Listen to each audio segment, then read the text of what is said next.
In 1994, my father was the first Silicon Valley venture capitalist in India. He believed in the spirit of this incredible country.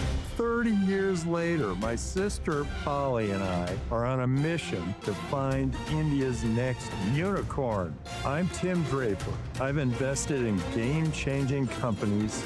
Now, we're crisscrossing this entire subcontinent, meeting the brightest minds in the world's most populous country as we search for the country's top entrepreneurs.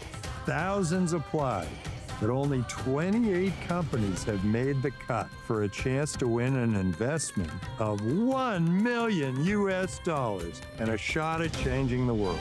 It's a journey packed with adventure, innovation, and unforgettable moments. Who will rise to the challenge? Who will be India's next great entrepreneur? Let the games begin. We're doing a full season of Meet the Drapers here in India. And where else to open this incredible show? Taj Mahal, baby. This is one of the great wonders of the world. And we're so excited to be here. We're gonna see so many great entrepreneurs. I'm looking at a sea of people here, and they are some of the great entrepreneurs. Some of these people are you an entrepreneur? Yes. One of them sold me this for 50 of something. Two of our great entrepreneurs from season 5, and they did Stand and Pee. How big are your revenues now? Yes, so it's 300 times better than from when we were in last 2 years. So 300 times better. But this is the entrance. Exactly. And is the backside also an entrance like that? Exactly the same, but backside we have a river. What was the name of the woman he built it for? Mumtaz. Mumtaz? Mumtaz. So wife's name and Taj name is similar almost. Yeah. Looks like a Persian crown. The crown completely. What is the original name of Taj Mahal? Crown Palace. Taj Mahal was created by kind of a great entrepreneur. He built this for his wife, and it bankrupted the whole country. He was in the process of building a black one behind it for him, and his son pulled him out, put him in jail, and kept the country solvent. It's maybe not an entrepreneurial story, but it's a really interesting story. This is the most extraordinary place that you will ever see in your entire life. You should all come and see it, but if you don't see it, at least you're seeing it here on Meet the Drapers. $1 million. So $1 million from the show. So $1 million worth of investment would mean a lot of GPUs for my team, yeah. So let's go. Actually, we need a lot more. So $1 million is enough for us to maybe be the market leader in this space. Currently, there's no market leader. It will really help us reach out to more gig workers across India, across the world, and that is going to make a lot of difference in the lives of gig workers, in the lives of companies. We need the money to kind of increase our speed of deployment. that 1 million from Tim Draper could be one of the biggest validations we get out there in the market. We are here in New Delhi, the first of all of our episodes that are going to be done all here. To my immediate left, we have Nikhil Agarwal, who is quite an extraordinary man. He's done a lot of great organizing for us in getting this show going here in India. Dr. Nikhil Agarwal Draper wears many hats. He's the managing director of FITT at IIT Delhi. But how many unicorns have come out of here? So we are the largest contributor of unicorn from the alumni group. We have 30 unicorns coming from IIT Delhi out of 128 unicorns in total in India. Fantastic. Okay, and to his left, we have the famous Gautam Kumar Draper, co-founder of FarEye and recognized social innovator by MIT, has been instrumental in advancing last-mile logistics technology globally. So it's all about logistics for you, where everything comes and goes. For multiple job, you will get multiple people, but we'll see the Indian entrepreneurs. They have like a multi-skills, in the single person. And to my right, I don't actually even have to adopt her. Is my sister Polly Draper. Been trying to give me away for all these years. Yeah, absolutely. She is an actress, a writer, a producer, a showrunner, a director. I don't know, what am I missing? A lot of ers. Yeah. For lots of different TV shows. She created and did all those things for a Nickelodeon show, The Naked Brothers Band. Let's bring on our first entrepreneurs. But before we do, let's see what's going on behind the scenes. Here we go, eyebrows. It's not that hard to do a startup. Obviously, it is hard to do one, but when you get started on the onset of it, the barrier sort of comes down. We started before this AI hype came about, and we are set up in 2021 when nobody was not talking about AI, so to say. We would go to clients and they would say, oh, this is synthetic media, this is deepfake, and we would not use this in our business processes. But now, of course, the world has really shifted. There is this Ivy League level content available on YouTube since more than a decade from Harvard, and that's practically free, ranging from molecular biology to sort of neurosciences. But then that's not really available to most of the world. That's not really free education, right? Because the non-English speaking world cannot really access it. So that's where we thought that let's start building something towards it and to make every piece of video content be available in all other languages. So we were able to work with some of the larger enterprises like HP, Lead School, and translate a lot of their content. But while being at the journey, we realized that this is not just an educational problem, but a very broad problem as well. One use case is kind of very sort of narrow and very specific, but if the technology can, right, then why does it not help us solve any piece of video content? For that, we've been really thinking about scale, right? How do we democratize to this level that it's super easy? Like anybody can just come in with their video in language A and then convert that to language B. One of the most exciting one as well is that we've just done some work with Netflix with one of the Hindi series where some of the dialogues in one of the Hindi series is powered by our technology. That was not possible until now, and now is something that we've been able to make that possible. I remember Anja as someone who used to be really pesky to me. When we were working together, I used to sort of always wanted someone who can be, pesky to me so we can get a lot of, work done together. For me, I come from a business background, so it was always on the cards, but what has to be done was, of course, very, very unclear. But when this idea came about, the partnership came about, I thought this is the right time. There were questions, there are still questions that we get from family and around, but I think, they've accepted in every way possible now.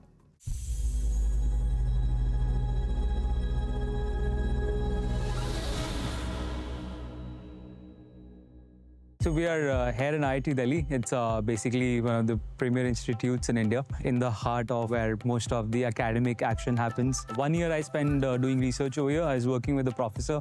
I wrote a paper in computer vision. I think Delhi really has that charm, so to say, which is sometimes difficult to explain. But if you come here specifically in winters, the celebration here are usually very, very grand. You go out on a winter evening and you're going to really feel that vibe. Delhi is, rich in terms of culture. There's a lot of places that you can catch a play, near Mandi House. I used to do a lot of that. I've spent my college years here, so every day literally would be out on the road because there's just so many things to do. You can go to Chandni Chowk, and everywhere you go, from a street food standpoint, the food is amazing. So you do end up adding a lot of kilos to yourself, but the fun that you have with your friends on the street is definitely to remember for.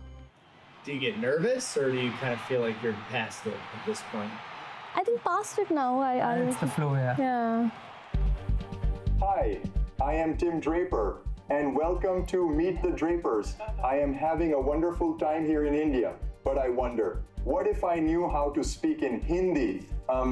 Thora nahin kafi zyada Hindi bol leta hun, which means lo que significa que no solo un poquito, incluso puedo enseñar en Hindi. This is AI Tim Draper, giving the stage to the founders of Dubverse. Thank you for that warm welcome. So fun.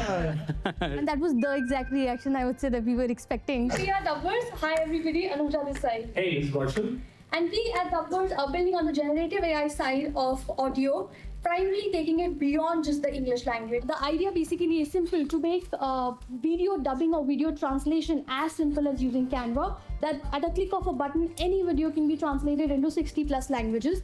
And we do this with our web-based platform. In today's time, as per the last stat, about 75% of the world does not speak English as their native language, and that's where the primary learning happens. So we are on a mission to break the language barrier on the internet with generative AI.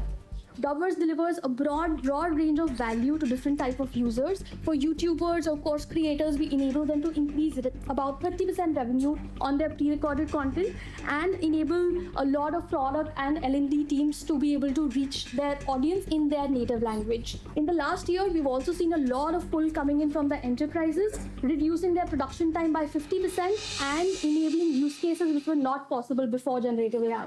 We've been lucky to partner with some of the big tech and our lead investor, Kalari, which invested about $1 million in us.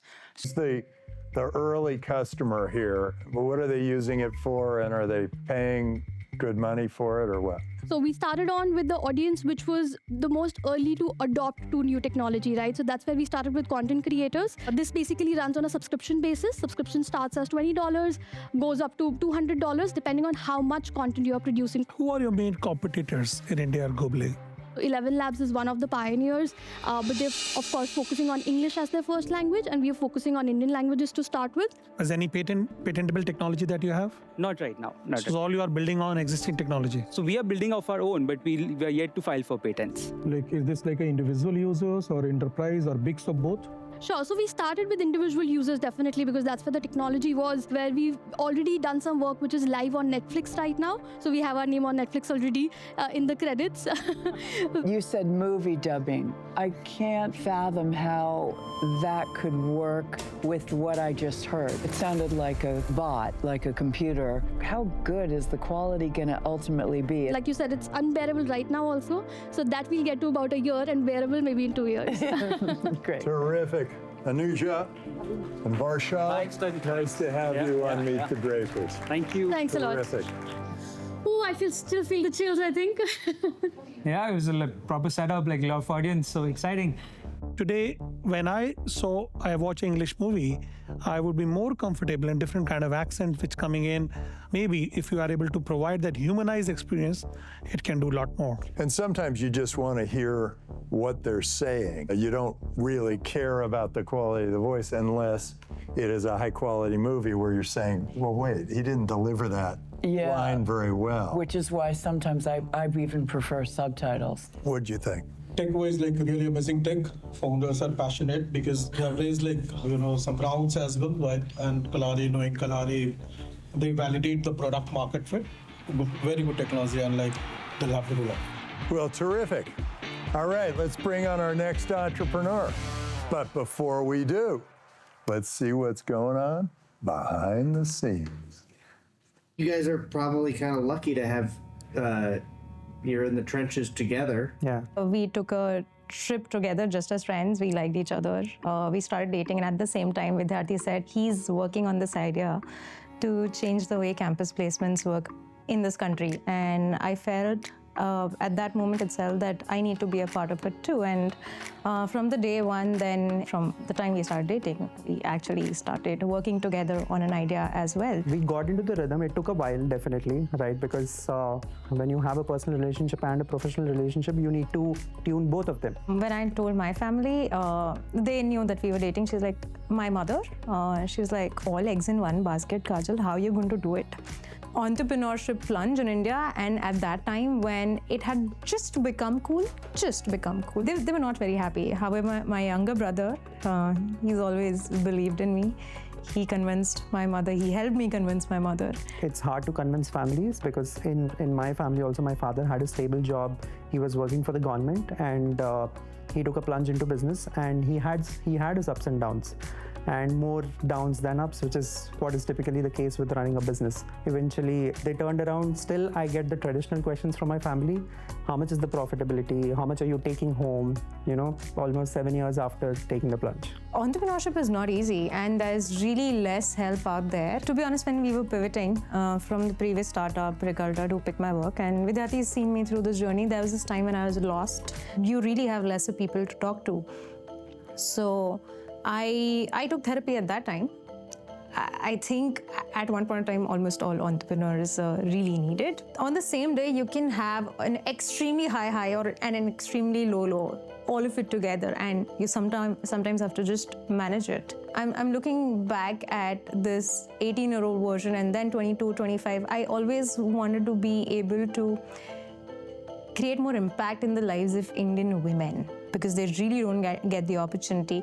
And I really understand my privilege here in India, because I belong to a family where my mother was working, my father was working. It's not everybody in India gets that opportunity. I feel that so many women deserve it.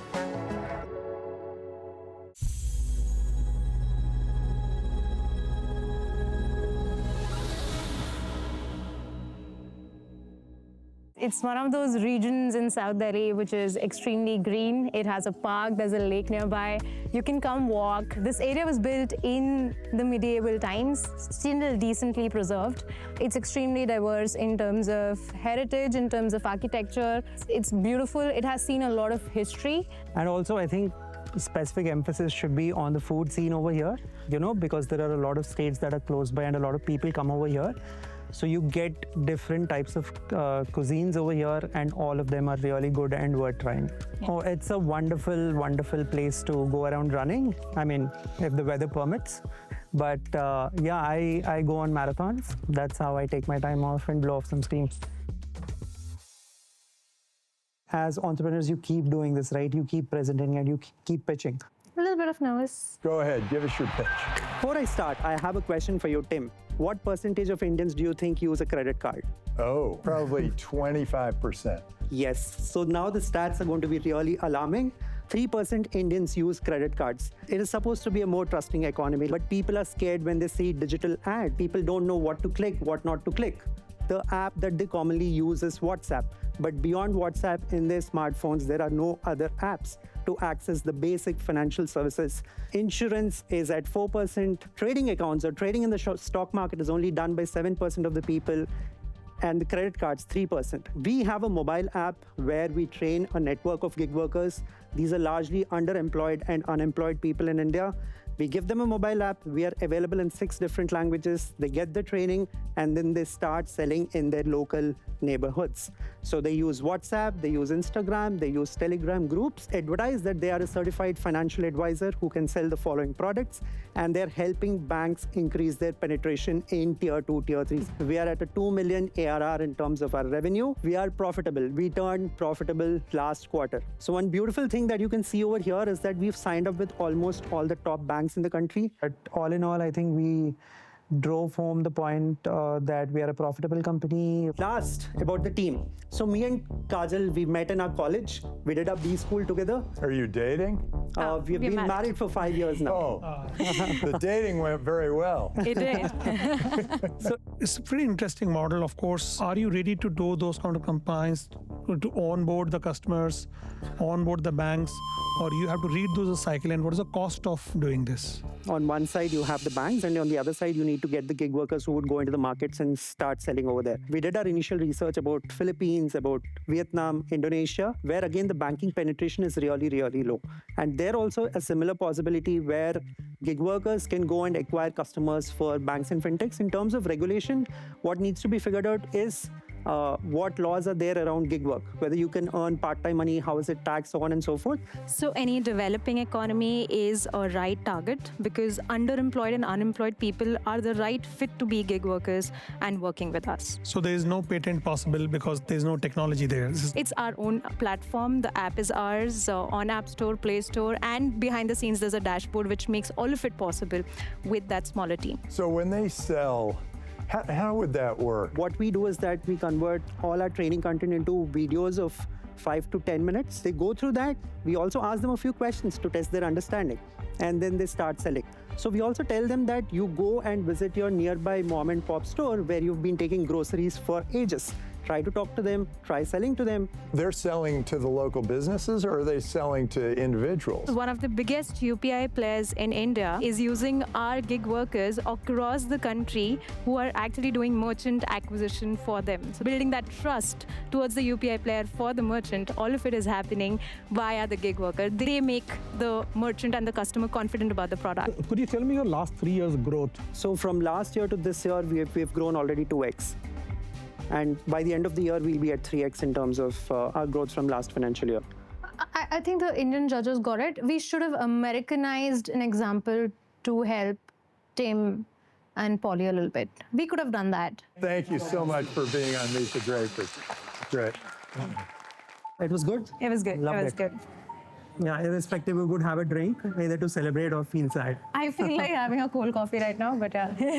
You know, I think there's something to that. What did you all think? I think they have to really scale up the business because the fintech is all about the scale and the number of gig workers they can onboard, the number of customers they can onboard. What I like about them is that they are working a lot on the data and the AI. In e-commerce in India, we have seen companies like Meesho, who has grown with the social commerce, and definitely it's a massive market for them. Let's bring on our next entrepreneur, but eyebrows. Before we do, let's see what's going on behind the scenes. So we call it the startup incubator of IIT Delhi. Some of them are students, some are graduates also, and then we are open to companies coming from outside also. Well, let's go in and meet some of our entrepreneurs, shall we? This is a flight control system that keeps your drone stable in the air. That's what we I build. see. So you don't you build the drone intelligence. Yeah. Is it a brain for the drone? It's a brain, it's the muscles, everything. So everything that would be needed to build a drone is what we build. Using the help of AI, we have detected our objects of interest. So we have trained our model to detect the object of interest on the imagery, which is with us in-house. So the idea is that you want to put in a huge amount of power in a very small space. Okay. And how is this different from other engines? So this is not very different from the engines that you see on regular aircrafts. We are just trying to compress this in a very small space. So that this would be better for smaller yes, drones. Exactly, for drones. Two in particular look very good to me. Hello there. Nice to see you. Pleasure to meet you. Great. The reason I came when you said is because I knew your father and his first fund, which he did in India, Draper Associates. Right. I was an advisor on it. So I visited his home many times. I'll have to tell him. Yeah, that was a very successful fund. I'm sure like a lot of the people who are watching probably know what Molly is. And our product was named after Molly because it has supercharging capabilities. It can really, really supercharge your marketing efforts. It can streamline things to a level where something that 20 people take 20 days to do, Molly can do in a couple of seconds. So I have around 15 years of experience working in big companies such as Times of India, Make My Trip. So my father has been a businessman, but then I worked in a company. I started as a job. But since the last 15 years, I've been trying to build something on my own. I've never really been part of the corporate kind of culture, never done like proper jobs. I started my first company, Nelson, that I scaled that to about $1 million ARR before it was acquired by Oliver Wyman's. I was actually trying to help a couple of people market their YouTube series, and they wanted to do influencer marketing. So we set aside a budget, I was helping them with marketing, but then came the problem, we couldn't figure out what to pay, how to get in touch with these people, how does the process work, there's no standard, there's no platform for this. Then we dug deeper and it was like a blue ocean. There was so much of scope, no solutions in the market. We started developing the product, and from then to here, it's been like quite a, up and down journey, from becoming the top seventh app in the country to having days where we felt like quitting. So I take care of the product and the technology part of it. So all the back office thing, building products, trying to understand, talking to the user, building features, improving them, and he takes care of the sales, the marketing, and other functions of the company. We were at the onset of an opportunity that was worth $25 billion, but now with a new platform called Molly AI, we're looking at $500 billion opportunity. In terms of numbers first, we are the biggest influencer tech company in this space in terms of aggregation. We work with close to 1 million people across demographies, geographies. We have about 7,000 brands, 2,900 plus agencies on our platform. So every person who is not building a startup wants to build a startup, but they don't understand the kind of persistence or the kind of problems that you have to face. It looks very rosy from outside, that it's very nice, you're doing so much, you're building that value, everything is there. But the kind of struggle that it takes to build that value, or the kind of never give up attitude that it requires, for that to come up, it should come up from within. Nobody can teach you this, nobody can tell you or explain or make you understand this. If it is not from within, it's not there.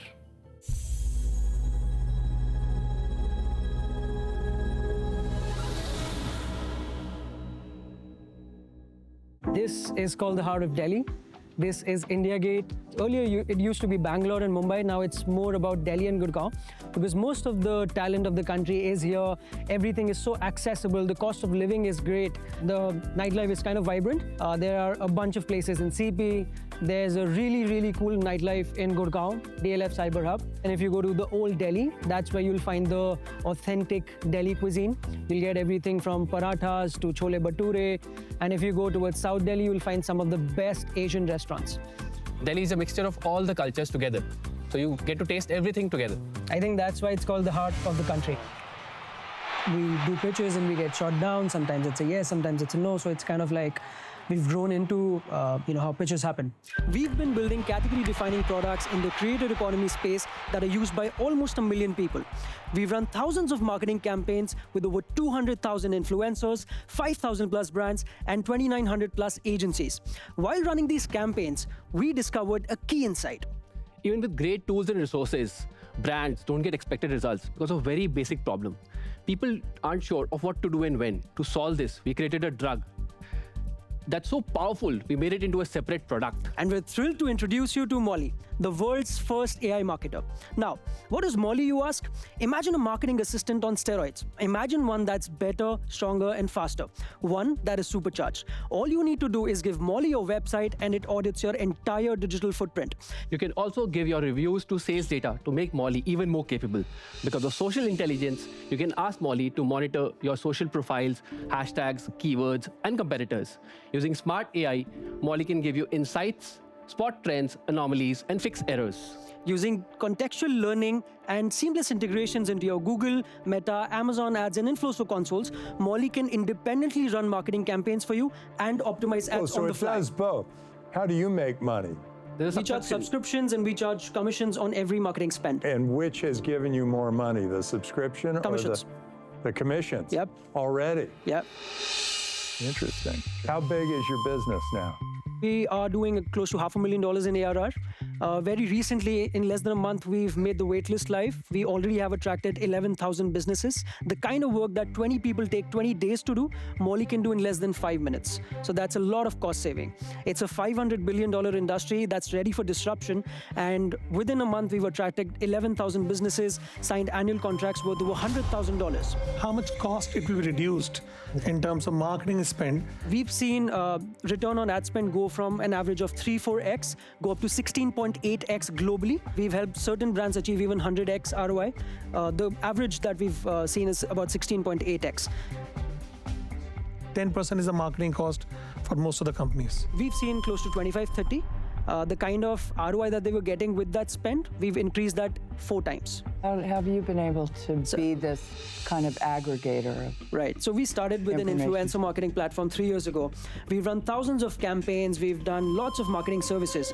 Over time, we understood why brands don't get the right results, because people aren't just really sure of what to do and when. We try to solve this problem by building a feature within our platform. But the problem and the solution was so big and so grand, we made it into a separate product. And what is the lifetime value of your customer? The product has been launched for like less than a month. Oh, okay. So, yeah. How do you market to your customers? Very honestly, we haven't spent a single penny on marketing of any sort. The need is such that people come and find us. By the way, the right answer to that question is, we use Molly. That's right, that's right. We actually do internally, yeah. Terrific. Great. It's great. Awesome. Extremely excited, super happy. It went well, though we got interrupted. We couldn't finish the pitch, but I think it went well. There were great questions by all of the judges. I think it's a pretty interesting product. Certainly, there is a need for it. So I think like 25% savings in the marketing budget is a huge number. Who's your satisfied customer that will say, you know, this is just like taking Molly. This is such a great Will you take it again? It feels really, I'm very happy. Now that I think about it, it's probably a great name. Basing it on, Also, it's kind of like, yeah. It supercharges your company, it gets you going. It's, although, is that what Molly does? I don't know. I think Molly kind of makes you feel just like really happy and relaxed. I don't know. But I guess that could, because... Do any of you know? Okay, so with that, let's bring on our next entrepreneur. But before we do, let's see what's going on behind the scenes. Back there. So are you a rocket scientist? Used to be. Okay. So that was your sort of training? Training, yes. I was making really good money. And I was stationed here in India, and absolutely there was no need for me to start up. Except I couldn't live with myself knowing that this is something I can do easily anytime, and I'm not pushing the boundaries as I used to. We're at that crucial point where petrol, diesel is giving way to electric, hydrogen, hybrid, other forms. When you've had a very large calorific value of fuel, you didn't worry about efficiency. Because there's enough fuel, there's cheap fuel, and you can burn, and you don't care. And that's the era that we have seen specifically with American automobiles, right? Big, heavy, muscular. As we transition to EVs, we suddenly found out if you have to maintain the same path, you need a lot more battery than you had thought of. Well, one thing aerospace engineers don't like is weight. If I can shave off 50 to 60% of the weight, why shouldn't I? If that technology is applied to all automobiles out there, you are looking at a potential 50% reduction in battery across, which means upfront carbon footprint really drops down to almost 2 to 3 gigatons of carbon dioxide per year, and that's huge in our climate goals. So yeah, keeps us passionate. First and foremost, we're engineers. So we just want to tackle the toughest problems. And since the last 5 years, a lot of us have been exposed to the effects of climate change. With El Nino coming in, the hottest years over the last 3 years, understanding how technology can perhaps get us out of this if we develop that in time. All of those push us to actually make that happen. But of course, being a for-profit startup, we also want to do that in a space which has a big enough market and returns. Otherwise, deep tech startups like us mostly don't make it. So we're hoping we make it.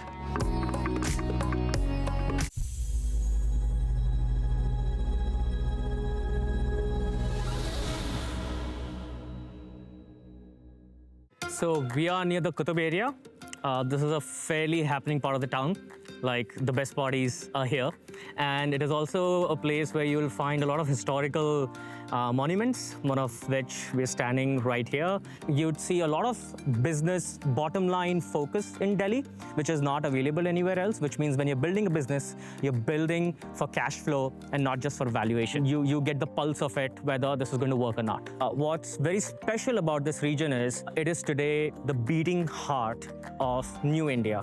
The new startups, whether it is on consumer, whether it is bringing application deep tech to the industry, auto or otherwise, the heartbeats here. Tim's personality, of course, is amazing. He comes right at you.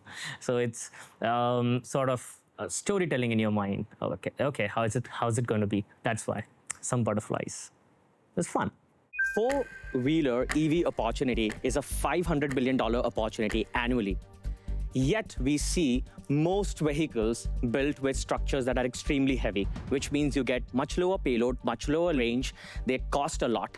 What we're doing is 70% structural weight reduction. So that is what you get like a carbon fiber on a sports car, but with 0% additional cost. The materials used are very similar to what you use in wind turbine blades.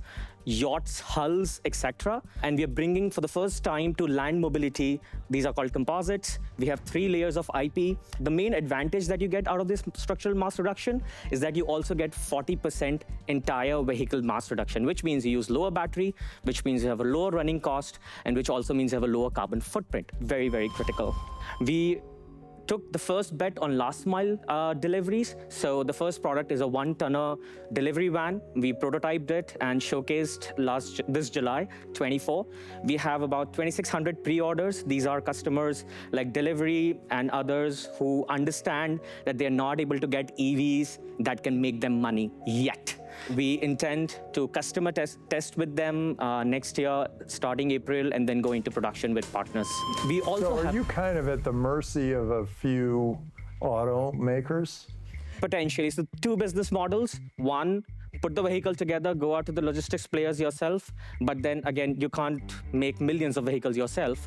So ultimately, yes. They squeeze you down by saying, we have another alternative here, and play you off against them, and then your margins go down, and it gets to be a tougher business. It is a tougher business to be a supplier. You're absolutely right. We're talking about 20% margins, typically, on the supply chain. You guys have questions? I think it's a great technology, but what you're doing is extremely high capital cost. You're building up the bodies of the trucks or the cars you're talking about. Yes. It does not make any sense because you require maybe 10 acres of land to set up the Not whole... really. Sorry. Okay, tell me, how? With metals, it is all about an exponential curve that flattens at the end, which is why you see at 50,000 unit scale, you get profitability with metal factories. Composites, on the other hand, are repeatable processes. So if I have to put a 4,000 unit factory, which we plan to, the entire capex outlay for that is about 33 crores. So that's about $3 to $4 million. We've struck out with many VCs, to be very honest. And everybody is like, you're thinking too big. Think small. Why you are targeting a courier company like a delivery and all, auto manufacturing companies, right? I think that would be a good idea. Absolutely. But when you see the delivery van business, right, you have 4 players who really dominate. They are such big behemoths that just to have that engineering conversation go to the end line, it takes about 2 years. And we really don't know whether our IP is going to be protected in that line or not, no matter what NDAs you do. So we have to do something as a startup to get out there. Well, Gagan, thank you so much for being on Meet the Drapers. It went well. I think many of the questions I've heard before. So I had many of these answers. Very valid questions. We are in a space where we haven't seen this done before. So very realistic apprehensions, but then we also have the answers out how to overcome them. What did all of you think? What do you think, Gautam? Amazing technology, and definitely like from the tech perspective, it's a amazing solution, but from the adoption and creating multiple SKUs would be a bit tougher with the amount of money that Nikhil was talking about. There are 2 parts of it. One part is the science part, another part is the business part. So if you just focus on the science part, because composites and reduction of the cost of the vehicle, it's a great idea. I think he focused more on science part and licensing.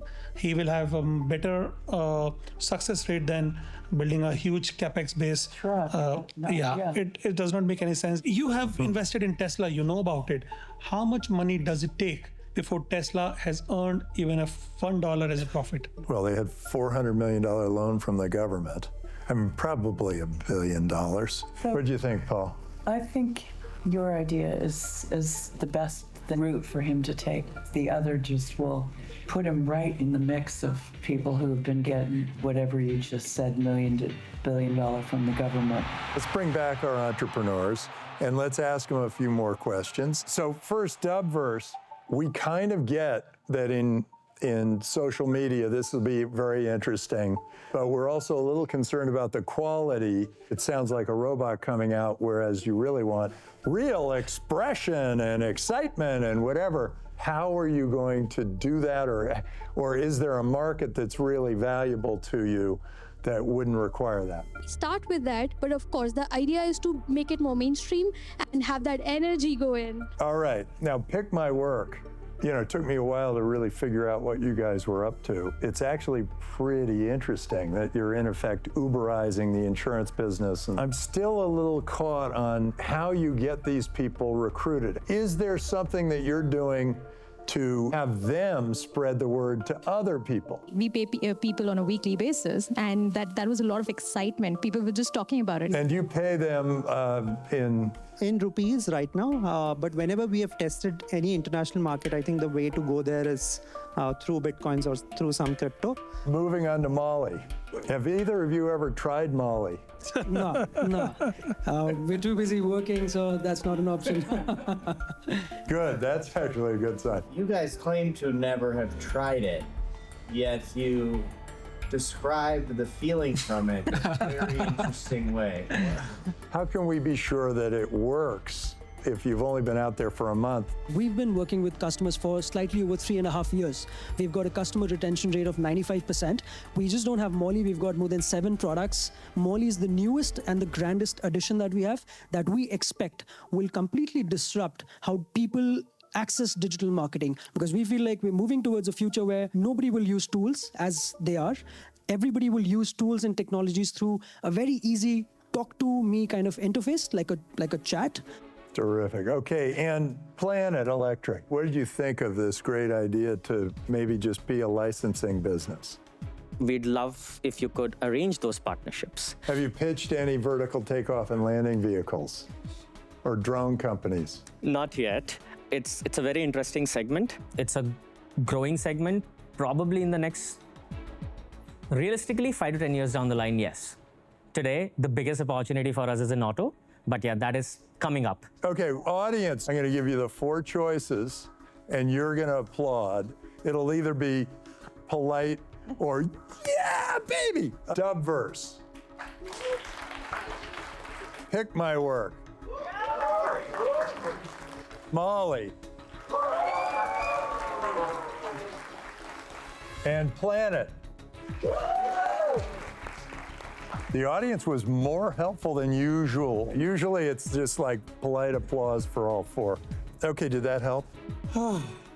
I'm holding a hand. I'll go with Dubverse because of the content creation and the size of the market. I'm a little inclined towards science, the energy saving and saving the planet. So I think I'd go for the planet later. I think I'm gonna pick you guys because I think I'm gonna. Okay, so Molly, if I could get everybody's help, send the vibes. What's it gonna be? Ooh, I'm feeling it. I'm feeling it really big. It's Molly. Congratulations. How do you guys feel having won tonight? Pretty fired up, ecstatic, all the good stuff. Yes, it's awesome. Congratulations. And the other 3 can skip all the way to the finale. They're counting on you to vote. Vote for us. We are here to break the language barrier on the internet. The internet promised that the world will get more globalized, right? So we are in that journey, and vote for us to make internet multilingual. Thanks. Go Dubverse. Across the world, there are a lot of countries which are facing underemployment, unemployment. If you look at Africa, if you look at Philippines, Vietnam, Indonesia, not everybody earns through a full-time job and a full-time salary. We democratize earning opportunities, and we believe that millions of people can be a part of this. This is where we are, and we need your support to make it possible. Vote for us because for the first time, apart from the powertrain, whether it is diesel or electric or hydrogen, we are actually attacking the problem that has not been attacked. If we can solve this, we can lower our global emissions by 2 gigatons per year. That's huge, and that's just from material change. Okay, see you next time on Meet the Drapers! All right, good job.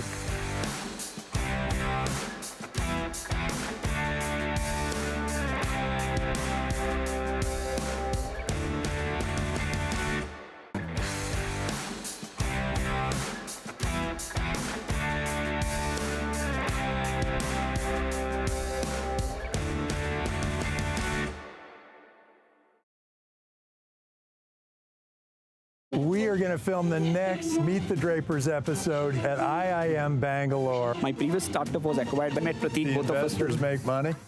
They No. but, The answer is no. But no, but here, pass it down and try to avoid getting high smelling the one on the left. That was not intended.